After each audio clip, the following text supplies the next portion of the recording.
What's going on, everyone? My name is SiahZ. Welcome back to our updated critical damage magnetic salvo build. The changes we have made to the build are now resulting in over 4 times the damage, which is absolutely insane, allowing us to hit 14 million damage crits with magnetic salvo, 1 to 2 shotting most pinnacle bosses in the game. We can now do juiced T16 breaches, allowing us to screen wide clear at a moment's notice, which feels absolutely amazing. As always, if you guys do like the build video or you like what I'm doing on my channel, if you guys could consider hitting that like and subscribe button, that currently is the best way to support me, and it really helps with the YouTube algorithm. I should be live right now also on YouTube streaming the build. The link for that will be in the description as well as the comment section of the video. All right, let's get right to it. Now, the first thing we're going to get into here is the gear. Now, we have made some changes to it, but not a whole lot has really shifted. It's more of some pieces of gear got swapped and we just kind of upgraded some others. So starting right off is our bow. Now, you may have noticed we dropped the dual string base, and there's a good reason for that. Right now in the current market, a dual string base to get pretty much the same bows you see here on screen is about 10 to 15 divines. It's absolutely insane, and it's definitely not really worth spending all that extra just for an extra projectile, because you don't really get a whole lot out of that extra projectile for this build. So when you're looking for a bow, you pretty much can drop the dual string base and just look for overall every base type on a bow and try to look for the highest fizz damage you can possible on a bow. If you can get like added cold or added lightning to it, it'll be even better. But obviously that can get really expensive. But the main two things we're really looking for now on a bow is crit chance as always, but now critical damage bonus. Now, the main reason why we're looking for crit damage bonus now is because this applies to the base just like crit chance. So this means it applies to the base and really allows us to get a way higher critical damage bonus, because all of our increases will add on top once this is added to the base. It just overall gives us a bigger pool to play with. So that's why we're looking for that now, as well as, still trying to get a nice critical hit chance on there with a nice high physical damage bow. And like I said, if you can get cold or lightning on there, that's even better. For our quiver, I did drop the visceral base, but obviously that is the best base quiver we can run for the build. So if you can get one, 100% get it. It's going to make you do a lot more DPS than I'm doing, at least more consistently. But I went ahead and really wanted to get cold damage to allow us to now take effect of the Herald tech, allowing us to chain clear T16 juice breaches, and allows us to have a lot better clear. So that's why I needed to get a quiver with cold damage on it, and trying to get that with keeping the stats you see here on a visceral base was way too expensive. So like I said, you're going to want to look for cold damage on your quiver, with obviously still keeping crit chance and crit damage bonus for attack. If you can get like increased damage with bow skills and projectile speed still, it's absolutely amazing. But since we're taking the passive on the tree that basically makes projectile speed apply to damage with bow skills, we can kind of drop one or the other and not feel too big of a DPS loss. But obviously if you can get both of them on a quiver, it's going to result in a lot more DPS, but that can be very expensive. Our next pretty big noticeable change is we dropped Kotoko's current gloves.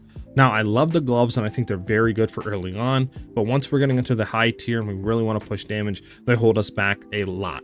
Running Hands of Wisdom in action really does allow the build to take effect of a lot more DPS, and we don't really lose too much of that electrocute chance, since we can just throw electrocute support and our rods and still basically electrocute bosses and all that. But obviously running the Hands of Wisdom in action gloves, we're going to get added lightning damage to attacks per int. And if we really wanted to push this even further, we could start attribute stacking, and we might do later on for a very high-end budget. But right now I kind of wanted to keep it in that 15 divine range, so that's why I went ahead and didn't really worry too much about attribute stacking. But these gloves do result in a lot more DPS, so pick them up as soon as you can. For our helmet, we're still running the Wicker Tiara, still trying to be res capped and get a high ES base, so this way Grim Feast can really help us out while mobbing. For our boots, we're still running the feathered sandals, looking for just good high movement speed with ES, and then still trying to keep res cap. Then our body armor is still the same thing. We're needing about 190 spirit for the build, so that's why we're getting a body armor base with spirit, as well as keeping res cap, and then keeping the wax jacket with the evasion energy shield hybrid will allow us to still keep about a 60% chance to evade with our 1500 ES pull, which is really nice. For our jewelry, our necklace did change, so we are now going and still looking for spirit on the necklace, but we really want to get leveled all projectile skills. This is going to result in more DPS from every single one of our skills, and really it results in a lot more boss DPS, because we can get a lot more flat added physical damage now added on to our Bone Storm, which I'll get into the gem section and kind of explain more on that. But still looking for plus leveled all projectiles on your necklace while keeping res cap and spirit. This is going to result, like I said, in a lot more DPS, so that's why we're looking for that now. Obviously, if you can get this on like an Azure Amulet basis or something better than a Crimson Amulet base, it's going to be a lot better and feel a lot better while mobbing. But you know, obviously to get those can be pretty expensive. We're now running an Amethyst ring just to get a little bit more chaos res. We do want to look for cold damage on some pieces of gear now, so this way we can freeze enemies, so this way we can start proccing Herald of Ice and other stuff like that. So that's why I went ahead and grabbed that to go ahead and get cold damage to our attacks. Plus an Amethyst base for chaos res is pretty nice, and we still have a good rolled mana regen right on here to help sustain our mana while we're clearing. We're now running an unset ring, and the main reason for this is because I wanted to throw conductivity into the build to give him more damage, but we needed obviously another skill slot, so that's why we had to grab this. We're looking for still int on the rings with res cap, and then lightning damage as well. This way we can get a bit more damage out of the build and keeping that same base. And I think I forgot to say, but we are looking for int on both of the rings, so both Amethyst and unset, because we do need about 150, 160 int to really take effect of all of our stuff. Plus, the more int we have, the more damage out of our Hands of Wisdom and Action Gloves will give. Finally, for our utility bout, again, we're just looking for res capping and high chaos res, and that's pretty much it there. If you can get a charm slot, it's even better, but that can get pretty pricey, especially if you're trying to get 3 reses rolled on it. We're still taking full effect of the weapon swapping with Widow Hail and a just +2 leveled all projectiles to quiver, so this way Bone Storm can have a much higher added physical damage when we actually hit the enemy. That basically is it, and that wraps up the gear. Now for our gems, we're going to go in and explain some of the changes and stuff like that. So from Exile though, pretty much nothing has changed here. We're still running super critical, inevitable critical. This gives it more crit chance and crit damage. Elemental focus is more elemental damage. Heft is more max phys damage, and then primal ornament is even more weapon elemental damage. This, we're just trying to get the highest DPS possible, so this way when we crit and we do all of that, we get a lot more DPS out of it. So that's why we're running pretty much nothing but damage supports in there. Now this is for bossing spec, by the way. We're going to swap some stuff around when we're mobbing. It doesn't take that long, plus it results in a lot more clearing DPS, so that's why we do it. We just swap some jewels around. For bossing on Lightning Arrow, we're going to rush our tempo from our attack speed, lightning exposure to apply it, so this way we can get lowered lightning res on the enemy. Ambush, this allows it to have more crit chance, and this is mainly just used for mobbing, but we really don't need to worry about any type of damage on Lightning Arrow while bossing, so that's why we just have this in here, just kind of a filler.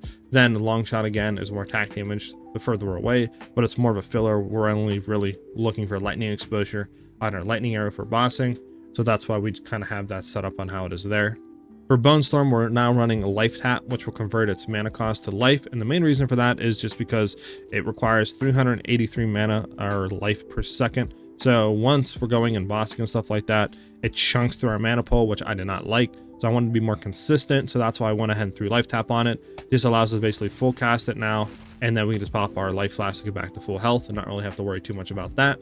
Running physical mastery and it's still to get a +1 level in it, and then arcane tempo to have more cast speed to throw it out quicker. And like I said, the whole thing with Bone Storm is the more levels it has, the more added flat physical damage it'll apply to the enemy. So that's why we were running the amulet that gives +2 levels. This just results in a lot more DPS applied to them, which again results in more DPS overall because it applies to the hits with Magnetic Salvo, and all that gets kind of congealed in one, and all that crit damage gets applied to it and all that, resulting in, you know, 14 million damage crits, allowing us to 1- to 2-shot pinnacle bosses, etc. So that's why we run Bone Storm. Then we're going to be running Lightning Rod with Conk Effect for bossing, gives them more damage. Scatter Shot allows us to call more projectiles down, so we don't have to really be worrying and running around trying to cast a bunch of them. Electrocute, like I said, since we don't have Kotoko's current gloves, we're throwing this in. This allows us to electrocute packs now, map bosses instantly, and we still have that kind of same electrocute chance and build up and all that we did before with a lot more DPS. We're also running Neural Overload, which basically electrocutes primed enemies, and what this basically means is at a certain electrocution build up, it'll electrocute them instantly instead of having to build to 100%. So against uniques, it's 80, rares 70%, and then pretty much every other enemy is 40%, and that's why we run this setup to pretty much instant electrocute enemies. We're still running Grim Feast to basically double our energy shield pool with clarity in it to help with the mana sustain, and then we get into the Herald tech. So we're going to be running Herald of Ice with Magnified Effect. This allows us to have more overlap damage when the ice does explode and pop. We're running Lightning Infusion. Now the main reason we're doing this is because Herald of Ice can't freeze and Herald of Thunder can't shock, but they both can do the each other's like ailment. So Herald of Ice can't actually shock, So that's why we run Lightning Infusion in there, and then we run Enervate, so this way when it kills a shocked enemy, it gets more damage. We're trying to basically have a loop going with Herald of Ice and Thunder, allowing it to chain the loop on each other. So then we're running Herald of Thunder with Cold Infusion to give it more cool damage to freeze, with Ice Bite, so this way it gets more damage if it kills a freezing enemy, and then Glaciation more freeze build up.